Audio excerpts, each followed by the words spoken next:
Hello, this is Bill Eargle. I produced and narrated this media is defense of my dissertation topic. We're ready to begin, so let the cameras roll.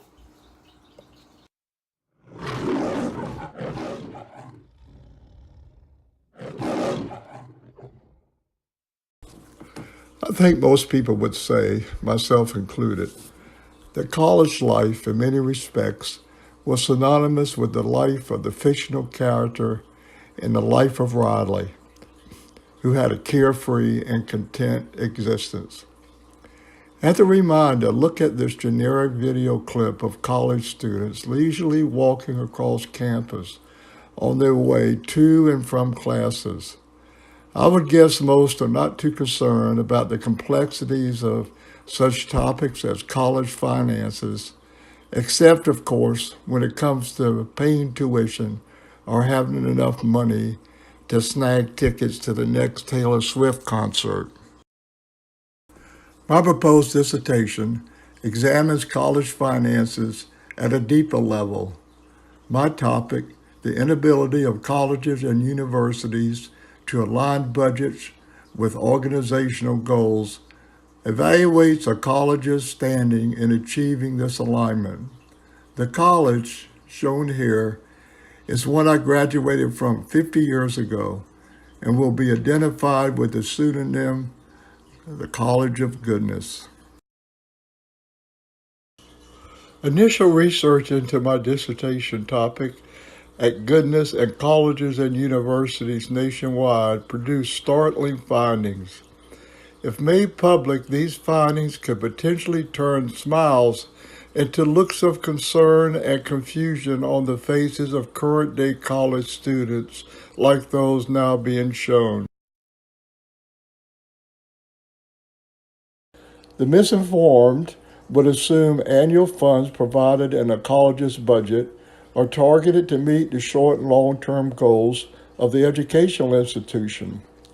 What I discovered, however, is many colleges and universities, including some with sizable annual budgets, do not align budgeted funds with organizational goals.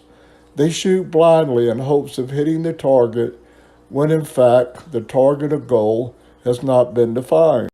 When budgets are established without having a tie to meaningful goals, it is like playing roulette. Once the roulette wheel starts spinning, no one can predict with any certainty into what slot the ball will fall. Visualize putting all your funds next to you at a conference table and trying to determine the best method of distribution to those seated around without having those funds tied to organizational goals. You might as well go to the top of the nearest building and throw the money onto the pavement below and then look to see where it has landed, or metaphorically where the ball has dropped. Your limited chances of winning are about the same. The root cause behind this failure appears to be outdated budgetary systems used essentially for counting, like the ancient abacus tool, and for cost control. These systems are set up for the sole purpose of ensuring funds are spent in compliance with spending rules, not to measure progress in meeting short and long-term goals. There appears to be more concern over not exceeding phone or rent budgets, for example, than knowing whether budgeted funds are being directed towards meeting student learning goals. The benefits of aligning the budget with organizational goals are abundant, especially for a small private college like Goodness.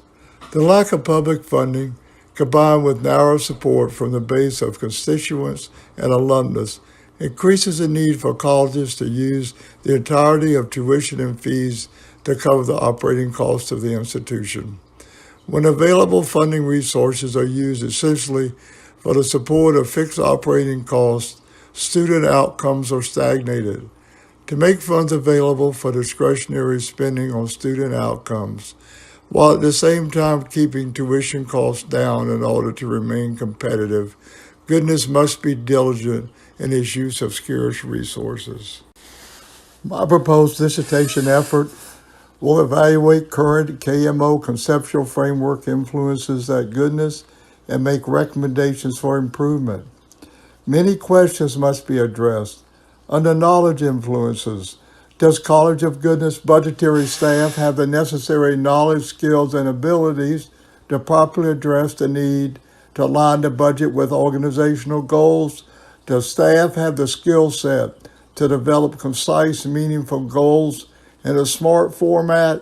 Do they know how to tie budgetary resources to these goals? Further, can the current Zanzibar budgetary software used by Goodness be programmed to align the budget to goals of the organization? The CFO staff have the skill needed to analyze and make needed software revisions?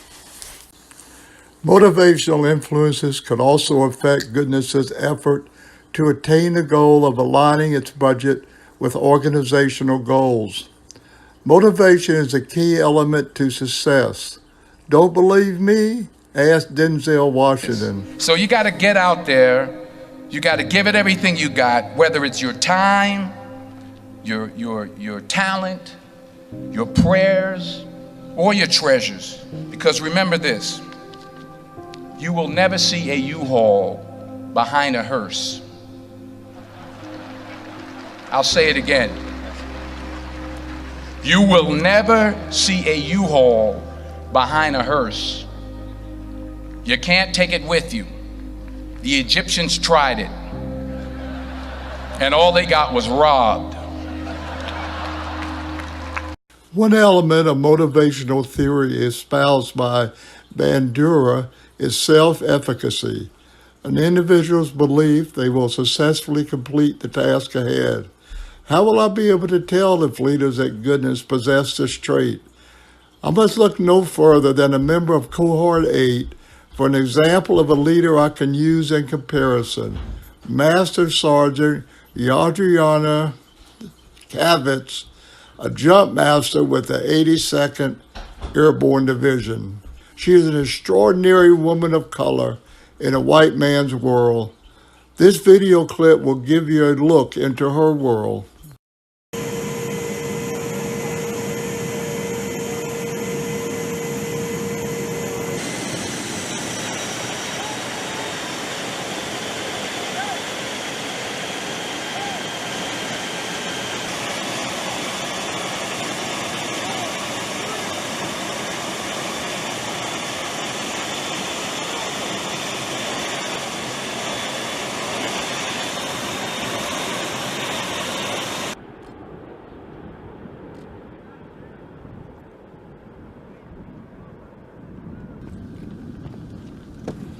Under organizational influences, internal resistance has been identified as a significant challenge to change in higher education, making it an important area to evaluate because of its possible effect on efforts to align the budget with goals. The following quote by Dr. Barbara Oakley of Oakland University and interview comments from renowned economist Larry Summers provide further insight into this resistance.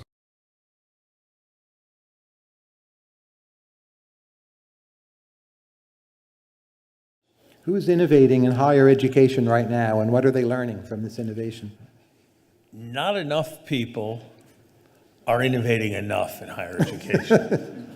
The place to start is General Electric looks nothing like it looked in 1975. Harvard or Yale or Princeton or Stanford look a lot like they looked in 1975. There to say is that for something that's all about ideas and for something that's all about young people, the pace of innovation in higher education is stunningly slow. This concludes the media presentation. Consideration of my proposal request is appreciated. Thank you and have a great day.